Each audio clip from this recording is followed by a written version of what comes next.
The Upper House of Parliament has a new configuration in its second legislature. A total of 7 political parties will sit in the House compared to 6 in the last legislature. The newcomer is UPC that has come to join the MDR, NUDP, ANDP, FSNC, SDF, and CPDM. There is a redistribution of number of seats in the House. The CPDM has 87 seats, SDF 7, NUDP 2, MDR, ANDP, FSNC, and UPC 1 seat each. 25 women will sit in the Senate in this legislature, up from 20 in the last one. Only the CPDM will form a parliamentary group in the Senate this legislative period. All is now set for the second legislature of the Upper House of Parliament to begin.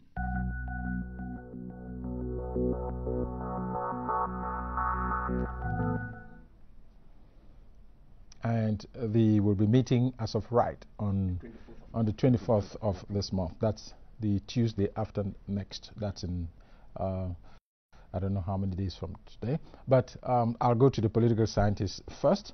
How would you assess the process beginning from the day the announcement or the president signed a decree convening the electorate to the concluding phase, which has been the appointment of the 30 remaining senators? Well, smooth? How would you... well, let me say fairly smooth.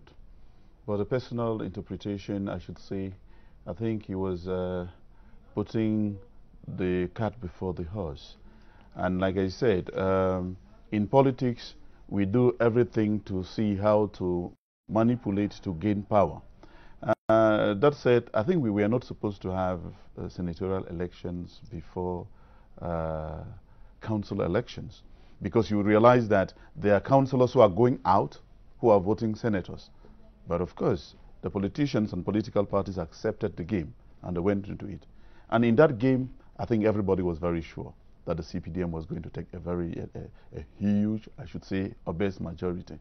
Considering that councillors are supposed to vote and the CPDM has a huge majority. When you say what you say, it's as if there was a foul play. But the law authorizes the President of the Republic to convene councillors who are still active in office, right? Yes. And so he took advantage of what he had, and those are the cards in politics, right? Of course, that's what I just said. Okay. He took advantage of that. Okay. And owing to the fact that he knew that the CPDM had a very huge majority of councillors, he knew he was going to take as many as. Of course. And that's that the SDF slipped, I mean, that got the 7 seats in the Northwest was absolute luck, because the CPDM went to the field to grasp everything. I think it is evident. And that the SDF came up with the 7, well, is luck and real politicking to show that they have gone back to base. But let us say that is one thing, like you said, the process, coming to appointments and all of that. Okay, we'll get to the appointments. Yeah. Let me come to Kinney. How would you look at the configuration? 7 political parties, a colored, very colorful Senate, one more color than what we had. At least the red color, red and black has come in. Thank you, Joe. I'm just loving because the configuration shows that the forces of conservative resistance are still stronger than the forces of radical insistence in our polity. I prefer that you use progressive. Well, progressive. Radical. Why are you putting words into my mouth? No. Let me choose my... Do I have the freedom to choose my words? Okay, go ahead. Okay. So what I just want to say is that it is virtually the same thing. When you bring in the UPC, it doesn't really change anything. And we are talking about... when you talk about elections and what has just happened, it is a sickening chronicle of the obese majority that we have, which is not a sign. Joe, when you have obesity, is it a sign of good living? it is not a sign of good living for our democracy. No, it shows that you eat much and you eat what you want. When you eat too much, you cannot work. And I want to say that Jody's obese majority is what has made us, our democracy, seriously lacking what makes it superior to other forms of government. Because if there is no divine intervention, the Senate will be the CPDM and the CPDM will be the Senate. And you know very well, Joe, that when you get into this whole thing, there is a list that is fasting round the necks of those who are elected from the majority, which is called party discipline. And when the will of the people is taken away on the altar of party discipline, it is a supreme act of violence, political violence. When you say party discipline, it applies to everybody. That's what I'm talking all about. The political parties. Yes. And so I agree with you. They take advantage of what, because if you don't have party discipline, you might go into anarchy. Party discipline, I agree with you. In some instances. We are talking about situations where people have sacrificed the will of the people on the altar of party discipline. And you can see even with, let's get back to the last parliamentary session about there's a burning issue in the country, and you imagine that the parliamentarians are the people who carry the aspirations of the people and are supposed to hold briefs for them in every situation. Did you hear Parliament, the National Assembly, both the National Assembly and Senate, talk about the crisis in the Northwest region, the Northwest and Southwest region? That's why did they not talk about it, despite the fact that a certain political party, the SDF, was demonstrating?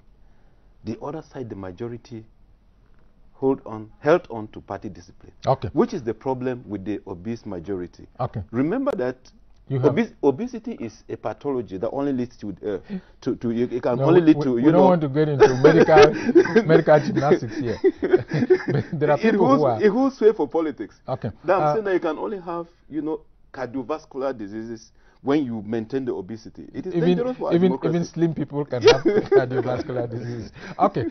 When he says what he says and talks about party discipline, Ebenezer, there are people who feel that it is a form of maintaining discipline within a homogeneous group. Because if you don't have discipline, then you're moving towards anarchy. That's why the Social Democratic Front has Article 8.2, for example. I don't know why people have supposed to bring in discipline. I don't know why people have a quarrel with party discipline. Before you join a group or an association, you read the bylaws, and if you don't agree with the bylaws, you don't join. The bylaws state that if you want to become a member of an association, you should respect party discipline. And I don't think a political party will allow its supporters, everyone going his or her own direction. I don't personally see any quarrel with a party discipline. The only observation, the only remark I have to make is that the error political parties seem to make is that they focus on presidential election, tending to neglect other elections. They don't seem to know that for them to win senators in the next senatorial elections, they need to take the upcoming municipal elections very seriously and go in for it. The last municipal elections, many political parties didn't show much interest in it. All political parties, they want to go to Itudi, forgetting to know that they should first of all occupy the councils. So it begins... The lower rungs of governance. Yes, that is where the problem is. And I think political parties will learn a lesson from this year. If they want to win senators in the upcoming next senatorial elections, they should take the upcoming municipal elections very, very seriously. Okay. Would it surprise you? Let me finish with him. Would it surprise you that the UPC came in? No, it doesn't surprise me at all. You know, the UPC for some time had been in alliance with the government. So it doesn't surprise me that the government, it is true for some time the UPC have not been in government, but it doesn't surprise me that the government thought of one of its old allies and brought him back to the table. No, it doesn't surprise me at all. Now, does the candidate of the UPC in particular surprise you? Not at all. Does not surprise me. He does not. Why? He does not surprise me because he's an old guard. He doesn't surprise me at all. Okay. Let me make a point so that we don't get away with the wrong impression that party discipline is no, you call it wrong. Yes. Allow him express his opinion. Yes. Let me say, Joe, that if there is going to be the kind of party discipline, we did not invent that in Cameroon. It exists. Listen to me. In every political setting. Listen to me, Joe. if we have to hearken to the kind of discipline that will not let us respect the aspirations of the people, then we don't need to be a parliament. And I say it is this party discipline, Joe, that has made us to have 3 state powers, which are very powerful. Let me count them. 1, the executive. 2, the executive. 3, the executive, Joe. Which means that a parliament that is there cannot really articulate the aspirations of the people because the executive is so powerful. When you are in a party and you pay allegiance to the chairman of the party out there, or singing a song whose conductor is somewhere out of parliament, you cannot freely articulate the aspirations of your people. No, and I want to say it has been, a problem in this country. It is a problem. Let us hit hard on it. Yes. Okay, you have made your point, but let me ask you a question in relation to what the allegations you just made. Yes. Does the executive violate the rules of the land or the laws of the land to have the power it is having, or it respects the laws as they are put? If you don't know, there are a lot of violations in this country. A lot of violations. We are one of those countries where the laws... You're making a sweeping statement. There are a lot of violations. If you want us to articulate the fact that the laws are not respected in this country... Okay, say that in relation to the senatorial elections we're discussing. Well, the issue is, if you want me to go back to the process itself, we won't get down to the process of where it started. Beneza just talked about people who are not caring about municipal elections. And you know that municipal elections, the process of the election started with the creation of certain administrative units where people started talking about gerrymandering. And the whole process is flawed because when you come to think about the advantages of incumbency, when you come to think about the foul and fair means that the authorities are using. Remember that the other day the chairman, John Fundi, was complaining that while the ruling party had a lot of money to go around and campaign, they were only called after the election, after the campaigns to come and take their own money. It means that the opposition did not have the means, and you cannot talk about the free and fair process. If that is true, it could be arm twisting tactics. And then also know, Joe, that they have the money after all. They have the money. And is it fair? When you have the money, and when you're using state, you hardly can have fairness in politics. Paraphernalia of the state to campaign for a political party. Now, Professor Nzengwa, the UPC, rather, the CPDM will be the only political party with a parliamentary group. Will that, from your judgment, affect the quality of work? Of course. In the upper house? Naturally. Why? They are going to take the decisions. They are going to influence. Let me say that all of there are only 7 real opposition senators in the National Assembly. All the others are either CPDM or pro-CPDM. Therefore, any decisions that will come from the executive, like he listed the powers, the executive, the executive, the executive. So we are just going in for some sort of, without a parliamentary group, there's not going to be a counterpoint. But the SDF had a parliamentary group in the last Senate. What did they do with that? Just coming up to organize their march, coming up to maybe stop and make the noise that they were making, constructive noise that they were making in the Senate and the National Assembly. I thought that it sent home some message. And we are talking about... That, yes, because we talk about party discipline, which I call party discipline is good. Where there is no discipline, nothing can come out of it. But when we are talking about blind party discipline, if there were no party discipline, if the people actually came up to join with the SDF parliamentarians and senators to articulate the Anglophone problem, we would not have been where we are today. Okay. Now, let me get to other things. You talk about the UPC.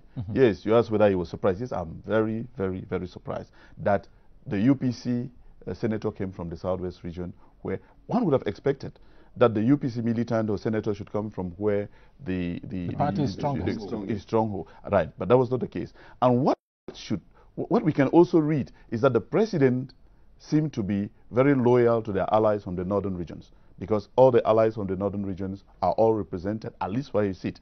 But we also know that we have other alliances, like in the northwest region with Alaji Lawan Bako, who has been very articulated. One should have expected. NDP. UDP. One should have expected that with the 3 appointed senators from the Northwest region, one should have come from another party, of course, which is again an alliance with the party. So we can interpret that it seems as though alliance from particular areas are not as good as from particular areas. Don't you think that is what he brings in? Let me just clarify what he said. Yes. I had the opportunity, I went on coverage, I went out of town to cover a ceremony organized by the UPC, and I was discussing one of the officials of the UPC, and effectively before the appointment of the 30 senators, we talked about this issue, because he said he is surprised that the appointed UPC senator is not from the stronghold of the UPC. This is what he told me, because we talked about that. This is what he told me, that they already have that stronghold. They would like to extend to, they want to extend to other divisions and other regions. And so if they had that opportunity, they would prefer to have a member of government, a senator, parliamentarians, from where they're hoping to go to. So I think that explains why, to me, if they were consulted. In other words, there was some consultation somehow with... If at all, there was some consultation, but that's what he told with the hierarchy of the UPC. Now, Father Jarvis, when you listen to them speak, and we talk about discipline within the political setup, would you agree that it's a weapon in political gimmicks? It is a weapon, but you see, I would like to start from the point of view of the laws that really guide the whole election process. They are so well arranged in such a way that already there is no fair play for the weaker parties. You can see, like with the senatorials, you know, it's so before they could even go in for the elections, people were already predicting the results, and they predicted exactly, except the case of the Northwest region. That happens to maybe out of some mercy. Now, would you say the CPDM gave the SDF? No. Because when you talk of mercy, that's the way the public looks at it. It's like, say, okay, we have done it. It will be a bit too much now. Let's just let somebody. Those parties that are there, the SDF, and then the other parties that are in the Senate, they are nothing but glorified flower pots to be decorating the Senate. Okay. Because the decision making will already pass even before they make their analysis. Now, he just made mention of the fact that when you look at that, many of them liked it, and whether they are flower pots or not, they certainly have some flower inside, and so would certainly make people see a semblance of the beauty of our of our parliament. And for those who write the books, they will say, well, seven political parties. Now, yes. Let me just make this little point. We have a political scientist here. I want us to be very clear on an issue so that our country should not just be seen as a pretender to democracy. There must be, you cannot have democracy and you don't have freedom. So there must be a clear-cut distinction between democracy and freedom, so that we can stop the majority from terrorizing the minority. Okay, in every situation. Let me take the example of the French Parliament. You know that the ruling party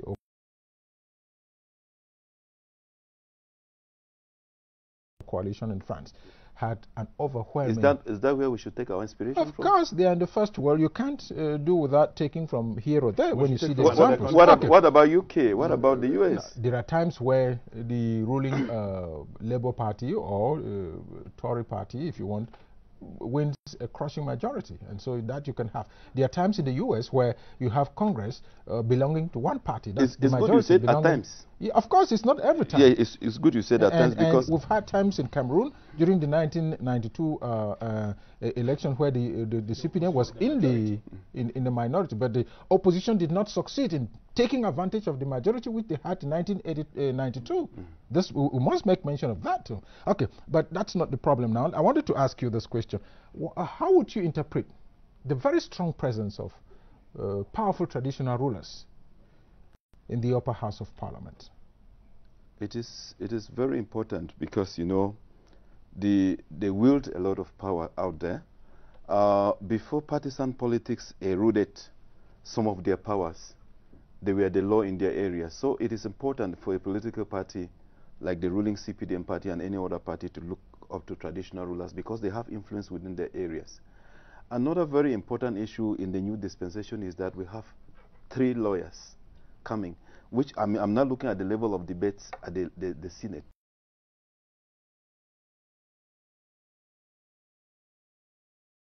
People who will be knowledgeable. Yes.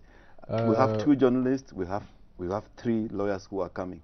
So it's not only traditional rulers. There is Tabetando. Okay, there are 4 of them. There are 4 of them. Chief Tabetando, Kemende, Ajiongam, and the Kenyang, who are coming in. And then you have Abembinda. You know, journalists are free-minded people. Do you think that party discipline will cage Abembinda, for example, or the lawyers you're talking about? If it's the party discipline, if you were on the side of the majority, I will not doubt it. Yeah, or the traditional rulers. They were there. They were there at the beginning. They were there at the beginning, but they didn't make the difference.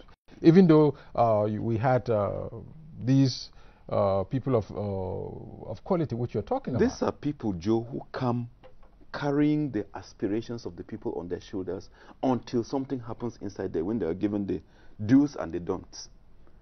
So we celebrate the fact that they are coming. So, but there must have to be divine intervention, because if the Holy Spirit touches them a little, they can say, is it a question of Holy Spirit? Of course, Joe. We can. Is there any idea of the Holy Spirit in politics? Well, the Holy Spirit is present everywhere, even in politics. Now, but then does the church? Some situations may actually chase out the Holy Spirit because it is a threat to them. Now, look at, well, as far as the church is concerned, the church stands that the people of a nation should select and elect men and women who are capable of delivering, men and women who are capable of rendering service for the common good of the people. So regardless of what party they're coming from, let them have the good of the people and represent them in their real situation. We've not seen that in the last Senate, where issues are actually burning in the nation, but some of them are very carefully etched out of the Senate. Now, they cannot be discussed. Now, there are those who feel that the church, most of the politicians are Christians, and many of the things you decry are articulated by these same Christians who are in politics today and who are in the churches, and that you, as the spiritual authorities, do not rebuke them because they provide the means for the church to run. You say they are in politics. Indeed, they are. And because they are there, they have the political interests. And sometimes they put these political interests over and above every issue. Now, does the church rebuke those individuals you find in high places or in authority, as even in terms of one-on-one?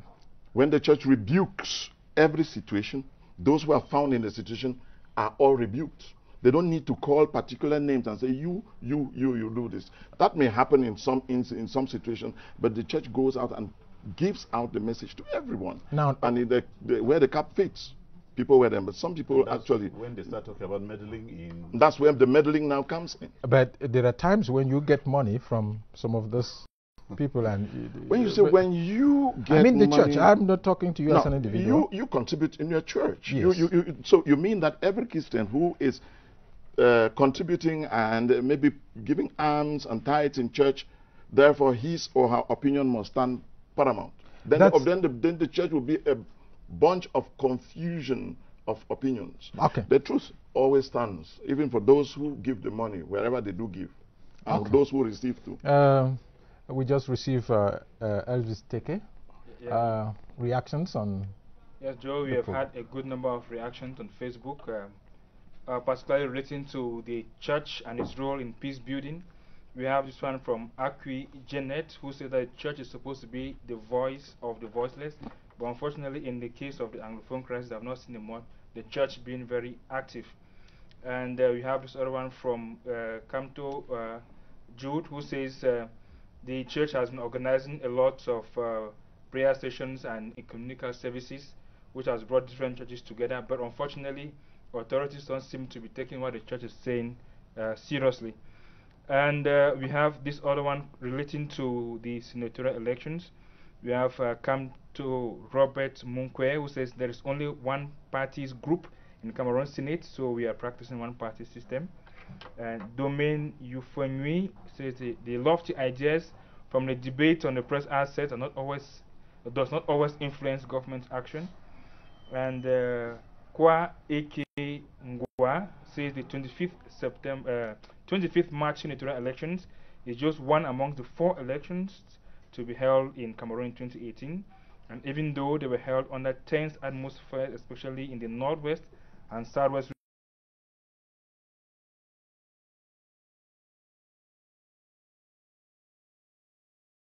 regions, it shows efforts taken by the government to consolidate democracy and enhance national unity and stabilize the country.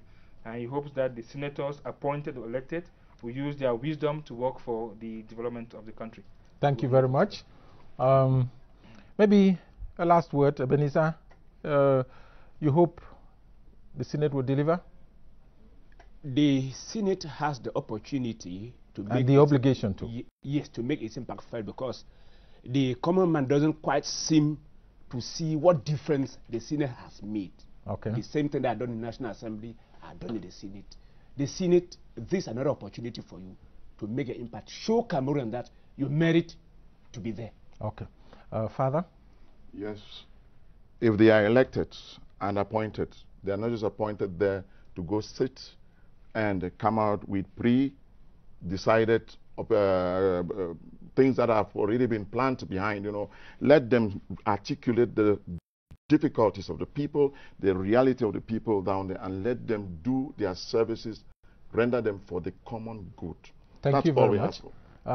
Maybe just one word. Yes, I want to say that we have a crisis, a very serious crisis situation, which the Senate, the Parliament ignored it, did not agree with the problem. That is the Anglophone crisis. We want to say that the Anglophone crisis is a hot potatoes that all the senators from all the parts of the country